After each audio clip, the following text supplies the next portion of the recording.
Бүгүнкү күнгө алынган маанилүү делген кабарлар топтому менен тааныштырып, студияда мен Айымкан Исралы кызы. Саламатсыздарбы, алгач кыскача.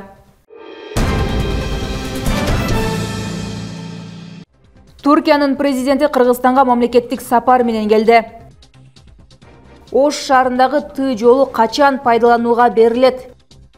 Былтыркыдан 1,5 эсе көп. Өлкөдө арпа менен буудай толук жыйналып бүттү.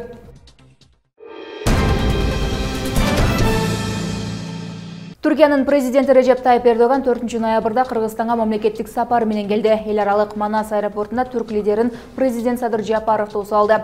Мамлекеттик сапардын алкагында эки өлкөнүн президенттеринин чакан курамдагы сүйлөшүүлөрүнүн негизинде эки тараптуу бир катар документтерге кол коюлду. Кыргызстандын президенти Садыр Жапаров Түркиянын лидери Режеп Тайып Эрдоганды биринчи даражадагы Манас ордени менен сыйлады.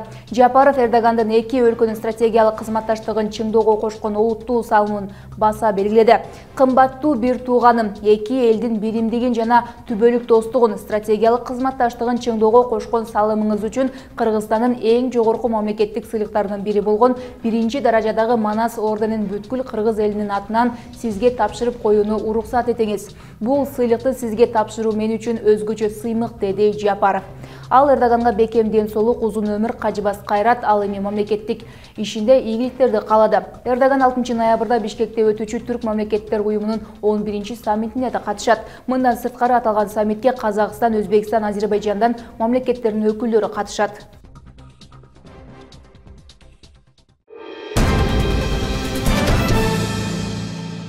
Венгриянын премьер-министри Виктор Орбан бүгүн 5 ноябрда Кыргызстанга расмий сапар менен келди. Кыргыз өкмөтүнүн басма сөз кызматы аны Манас эл аралык аэропортунан министрлер кабинетинин төрагасы Акылбек Жапаров тосуп алганын билдирди. Виктор Орбан Кыргызстан менен Венгриянын алака катышы боюнча сүйлөшүүлөрдү өткөрөт. Анын жүрүшүндө Кыргыз-Венгер стратегиялык өнөктөштүгүнүн маселелери талкууланып, бир катар документтерге кол коюлат. Виктор Орбан ошондой эле 6 ноябрда Бишкек шаарында өтө турган Түрк мамлекеттер уюмунун кезектеги 11-чи саммитине катышат. Саммитке уюмга мүчө 5 мамлекеттен Түркиянын, Азербайжандын, Казакстандын, Кыргызстандын жана Өзбекстандын лидерлери, ошондой эле уюмдун байкоочу өлкөлөрүнүн башчылары катышат. Кыргызстан менен Венгриянын ортосунда дипломатиялык мамиле 1991-жылы түзүлгөн. Бул өлкөнүн элчилиги Бишкекте 2020-жылы ачылган.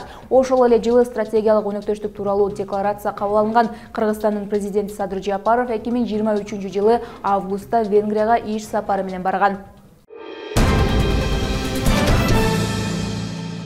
Жогорку кеңештин төрагасы Нурланбек Шакиев 5 ноябрда парламентте журналисттер менен жолугушууда сүйлөп жатып, Кыргызстандын жаңы гимнин жазуу үчүн сынак жарыяланарын билдирди. Ал кийинки аптада жогорку кеңеште гимнге байланыштуу атайын отурум өтө турганын жана сынак ачык болорун айтты. Бирок азырынча гимнди өзгөртүү тууралуу мыйзам долбоору даярдалып, коомдук талкууга чыгарыла элек. Нурланбек Шакиев Кара-Кыргыз автоном облусунун түзүлгөндүгүнүн 100 жылдыгына арналган иш-чарада мамлекеттик гимнди өзгөртүү демилгесин көтөргөн. Президент Садыр Жапаров 30 октябрда Кабар улуттук агенттигине берген маегинде гимнди алмаштырууну колдой турганын айткан. Кыргызстандын гимни 1992-жылы 18 декабрда бекитилген. Анын сөзүн Жалил Садыков менен Шабданбек Кулуев, Обонун Насыр Давлетов менен Калый Молдобасанов жазган. Гимндин алгачкы варианты 3 куплет, 1 кайрымадан турат. 2013-жылы улуттук символиканы өзгөртүү боюнча түзүлгөн депутаттык комиссия гимндин 2 куплетиндеги бейкуттук жана досторуна даяр дилин берүүгө деген маанисин,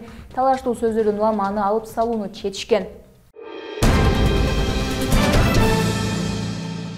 Октябрь айында берилеттелген Т жолунун узундугу 4 чакырымдан ашуун, анын 3 чакырымдан ашуунуна асфальт басуу каралган. Жолдун эни 14 метрди түзөт, анын 8 метри унаалар үчүн каралган. Ал эми эки жээгине тротуар салуу, ирригация тутумдары үчүн лоток орнотулууда. Кененирээк кабарчыбыз токтолот.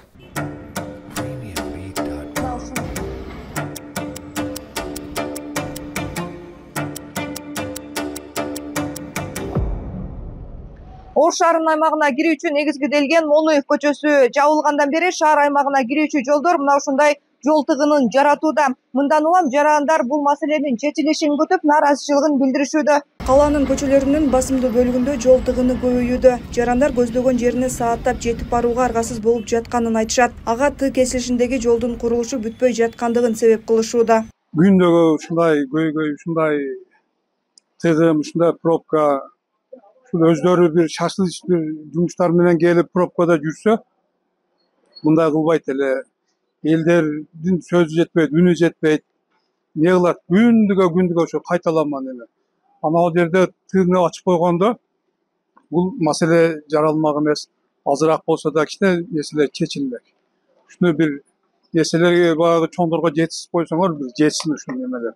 Карагылаңар пробка, күндүгө эле пробка. Эрте кеч келесиң, качан келсең пробка. Ошто унаа тыгындары көбөйүп баратат. Бул көйгөйдү чечүү же автотыгынды азайтуу максатында шаарга кирип чыга турган Т деп аталган жолду ачуу керектигин эл жылдап айтып келишкен. Аталган жолдун курулушу башталганы менен курулуш иштери кечеңдеп жатканы жарандарды түйшүккө салууда.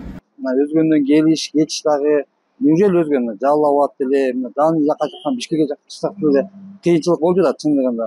Азыр могул жердеги пробканы деле көрүп атасыңар өзүңөр. Адамдарга кыйын болуп жатат да.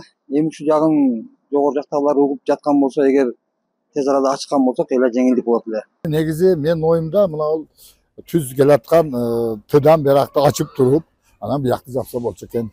Эми мисалы бала чагам менен келип кыйналып азыр машинама бир где-то 1 километр ашык басып барышым керек болуп атат. Ушул кыздар эми муну өкмөт өзү билет экен, каягынан дегишти.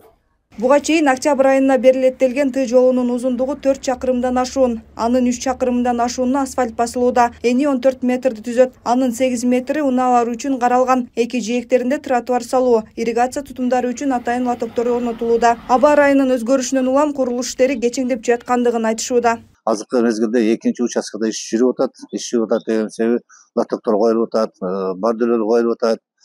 Анан бизге азыр 2 километр 600 метр жерге 2 сой асфальтты жаап бүттүк. Азыр бизге 800 метр участкабыз калды. Биздин азыркы бул жерде техникалар даяр. Бардыгы бүгүн эми мына погода бүгүн эртең жамгыр болот деп атат. Жамгырга байланыштуу биз бүгүн эртең асфальт баса албайбыз. Кудай билсе, күн ачылып кетсе, наркы күндөрү завод иштеп турса, күн ачылып турса, ушу ноябрдын айга чейин бул жолду беребиз, ишке ашат. Жолдун 1200 метри шаарга, калганы Карас районунун Датка айыл аймагына карайт. Ага ылайык жолдун курулушу мэрия, облус жана транспорт министрлиги менен биргеликте ишке ашырылып жатат. Зарина Рахманбердиева, Ибрахим Төлөбаев, УТРК Ош.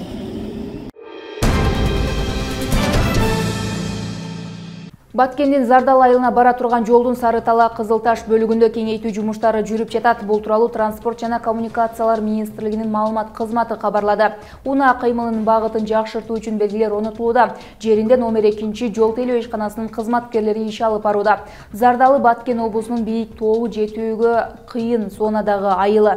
Жол жыл сайын май-июнь айларында ачылып, кыш түшкөндө жүрүүгө мүмкүн болбой калат. Октябрдын аягында мега компаниясы Баткен облусунун Зардал айылына уюлдук байланыш орнотту.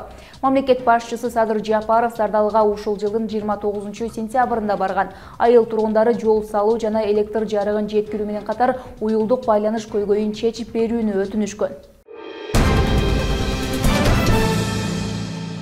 Ош шаарында коомдук унаалардын тартыштыгы чечилбей келет. Алсак, буга чейин кала бийлиги Өзбекстандан 100 автобус сатып алган. Учурда автобустардын 87си линияга чыгып, калганы белгисиз себептерден чыга элек. Бул жагдай шаар тургундарынын нааразычылыгын жаратып келет. Көкөйү кескен көйгөй качан чечилет? Теманы кабарчыбыз улантат.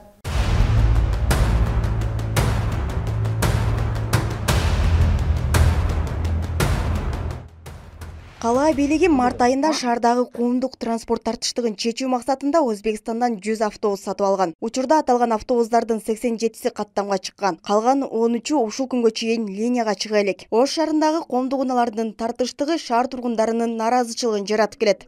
Эмнерде азыр маршрут күтсөм, маршруттан кеч калат, саатында жүрбөйт.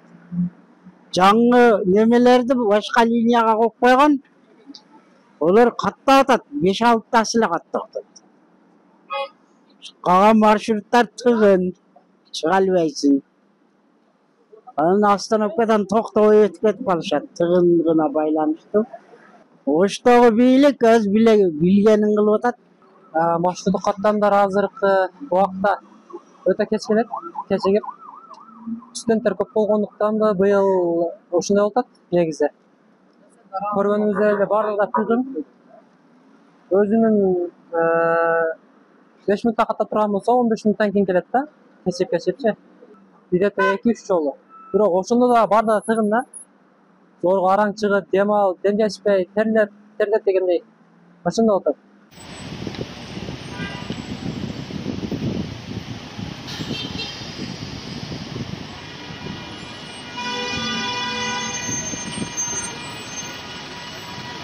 Мен азыр Ош шаардык муниципалдык автоунаа башкармалыгынын алдында турам. Мында биз жарандардын муктаждыгын жараткан автобустар, троллейбустар боюнча маалымат алыш үчүн келгенбиз. Бирок жетекчиси менен башкы инженер кызмат ордунда жок болуп чыгып, маалымат ала алган жокпуз.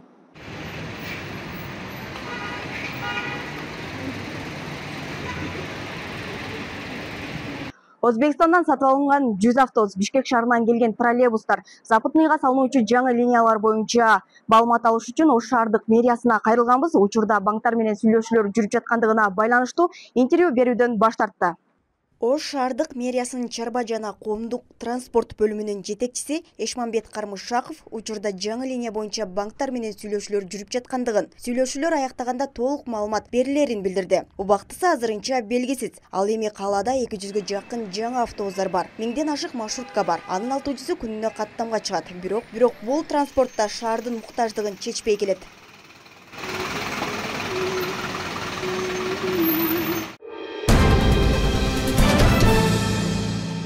Кыргызстанда арпа менен буудайдын түшүмү толук жыйналып бүттү. Бул тууралуу Айыл чарба министрлигинин маалыматында айтылат. Талоодон белгилүү болгондой, түшүм былтыркыга салыштырмалуу 1,5 эсеге көп болгон. Алсак, буудайдын дүң жыйымы 722 000 тоннаны түзүп, өткөн жылга караганда 248 000 тоннага көп жыйналган. Ал эми арпаныкы 638 000 тоннага жетип, былтыркыдан 214 000 тонна көп түшүм алынган. Мындан тышкары 87 гектардан жүгөрү, 52 000 гектардан буурчак тобундагылар, 64 000 гектар жерден картошка, 13 000 гектардан май өсүмдүктөрү, 9 000 гектар аянттан кант кызылчасы жыйналган. Ошондой эле 1 115 000 тонна жашылча жана 336,5 000 тонна бакча өсүмдүктөрү жыйналганы кошумчаланды. Президент Садыр Жапаровдун катышуусу менен футзал боюнча салттуу Мурас достук турнири өткөрүлөт. Ага катышууга жолдомо алуу үчүн Ош шаарында тандоо этабы болуп өттү. Мурас аймак футзал боюнча тандоо туруна жалпы 6 команда катышты. Өлкө башчы Садыр Жапаровдун катышуусу менен өткөрүлүүчү футзал боюнча салттуу Мурас достук турнирине өлкө аймактарында тандоо турлар өтүүдө. Бул жолу Мурас аймак футзал боюнча тандоо этабынын Ош шаардык турнири болду. Мелдешке жалпы 6 команда катышты. Мурас турнирине кат келгенден бери даярданып атабыз. Өзүбүздүн жумушчулардын арасынан, өздүк курамынын арасынан, офицерлердин арасынан тандалма спортчуларды алып, топту жакшы тепкен балдарды алып, азыркы учурда Ош муунун сборный командасы менен 1-1 ойнодук. Биздин Ош шаарында мындай турнирлердин болуп турганы өтө жакшы. Бул себеби дегенде турнир, бул футбол деген бул достуктун белгиси. Бул ар бир жаштар, ошондой эле ишкана, мекемелер бири-бири менен алакалык мамиледе болуп, бири-бирин таанып, мына ошондой турнирлерде бири-бири менен таанышып, өз жара иш аракеттерин алып кетишет деп ойлойм.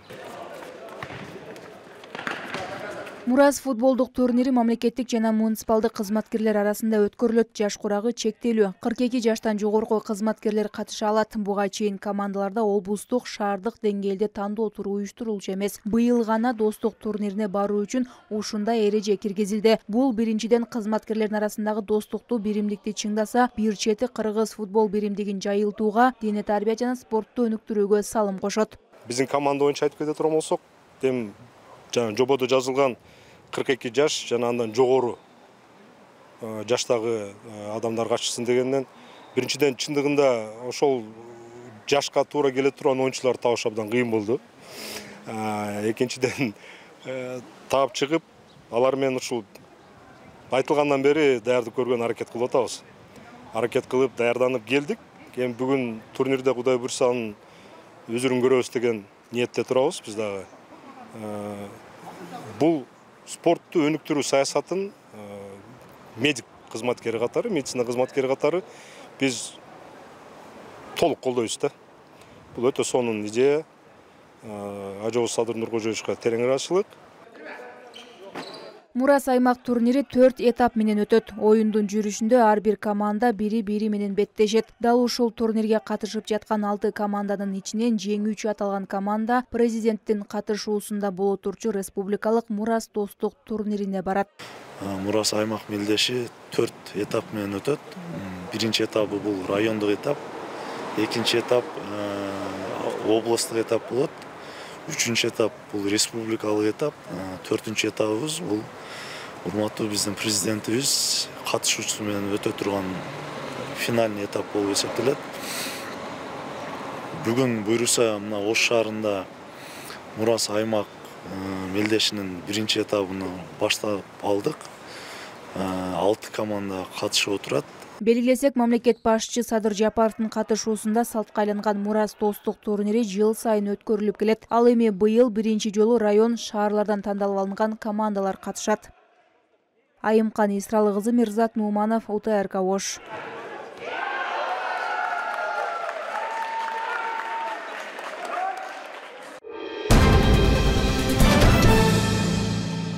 Санариптик өнүктүрүү министрлиги түндүк тиркемеси аркылуу жарандык абалдын актысын күбөлүктөрүн кайра алуу боюнча онлайн кызматты ишке киргизди. Эми тиркеме аркылуу өзүңүзгө, балдарыңызга же башка бир туугандарыңызга үйдөн чыкпай эле күбөлүктөрдү онлайн аласыз. Ал үчүн бир нече кадамдарды аткарып, Мегапей аркылуу төлөм жүргүзүлөт. Кызматтын баасы тандалган күбөлүктүн түрүнө жана жеткирүү муктаждыгына жараша болот.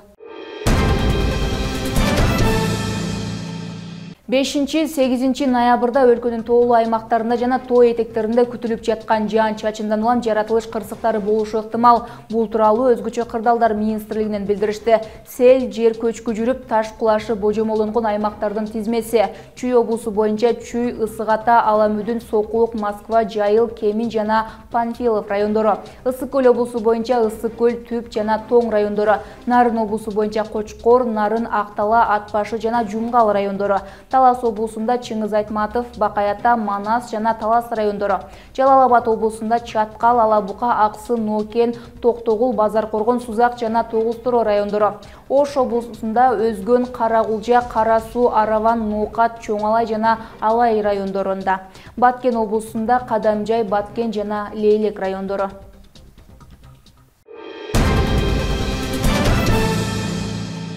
Бүгүнкү күнгө алынган кабарлар топтому мына ушулар болду. Кайрадан эфир аркылуу көрүшкөнчө сак саламатта калыңыздар.